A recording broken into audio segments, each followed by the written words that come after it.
Okay, first of all, I'd just like to say how honored I am to be present today. It was unexpected that we would be invited to such an important event here in Tuskegee today, but I definitely can say for all the members of the Bishop School how honored we are to be here and to hear Miss Tutu speak. I believe that it's only a continuation of the civil rights trip that we have been a part of for these past 2 days. And again, as Emily said, it was an amazing experience going to 16th Street Baptist Church and hearing them speak about what happened so many years ago, yet it still affects us to this day. And the issues, we face new issues, however, it's still there. We are just the new generation, with the new part of the movement. This trip has been so much more than I expected. I expected to come here, learn about a different culture that is the South, and try to learn more about myself. However, I've learned much more than that. I've met new friends, met very important people here in Alabama and Georgia, and I'm just so honored to be a part of it. And I just hope that we can all learn from this experience the ideals of tolerance and love, and that we can grow and bond as a community and bring that message back to San Diego to inspire more people. Because as I wrote in my journal entry on the first night of the trip, if one person is inspired by what we have done here, then this trip is even more of a success. And I'm just so looking forward to describing to my classmates back home in San Diego what we have done here, the people that we have met, and show them the pictures of our experiences here. First of all, Bishop's is a great academic school. It is known across the country for its academic excellence.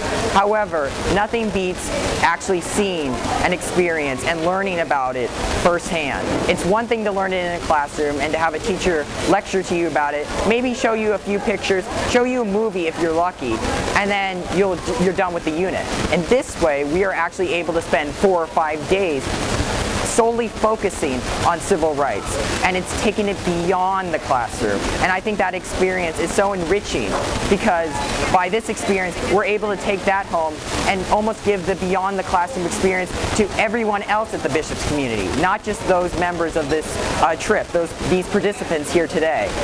And again, I'm so honored to be a part of it. I think that this experience just adds to this experience tonight just adds to that.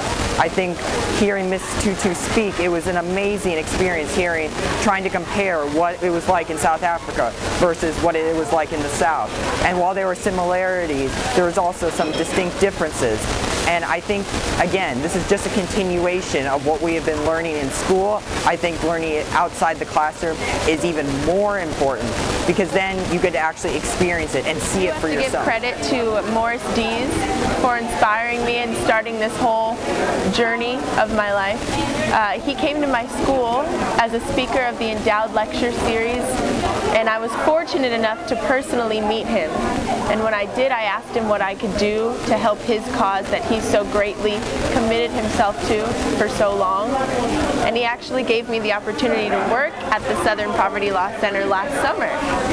It was my first real job. I mean, I had babysat, I had worked as a camp counselor, but I felt like this was an important job for me to do. And it was my first time to the South. So I had reservations, but when I got here, I saw it as a progressive town, as a progressive area, and I knew that I was compelled to do something with what I had been given from him. So I came back to my school and I started something called The Movement, which is a student-led organization started by me, and I got a couple of my friends to be officers. We held weekly meetings, actually put together and implemented a curriculum that was called Teaching Tolerance, that I kind of got the idea from the Southern Poverty Law Center, and I went to local middle schools. I worked with 6th grade classrooms and I taught them about acceptance, the beauty of diversity, inclusivity, and just really understanding the human spirit and the beauty of that human spirit. So that was the first part of my movement. Second part was to get kids to come down here and recognize where we have come and why, and what our people have endured to give us all the opportunities that we have today. So I was met by by two of my teachers at my school, our Reverend, who leads our chapel every week, and an English teacher that worked in the inner city schools in San Diego. Now, were they receptive right away? They were.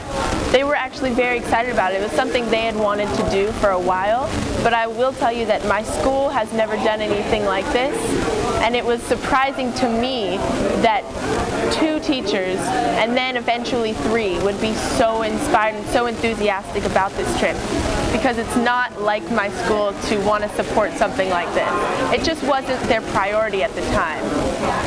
But we got funding. I put together an itinerary. We hooked up with a tour service. We got 22 people recruited to come, and here we are in Alabama with kids that have never been to the South, kids that really haven't learned that much about the civil rights movement, and kids that this is their first experience, something like this. Well, I don't know. My mom always told me I was a creative person, that I'm an old soul, sort of, that I have an intuition about some things.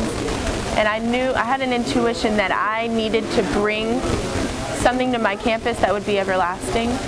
And I feel that it will be everlasting, because if I bring students here and give them an education about something that I was taught about when I was young in my household through my relatives, that they could take that education, they could take this experience and continue through their life and do something great about it, and actually continue that movement that these martyrs we study about, that Dr. King, Rosa Parks, all these people have worked so hard for, that they would continue that movement into the future and do something great with their lives.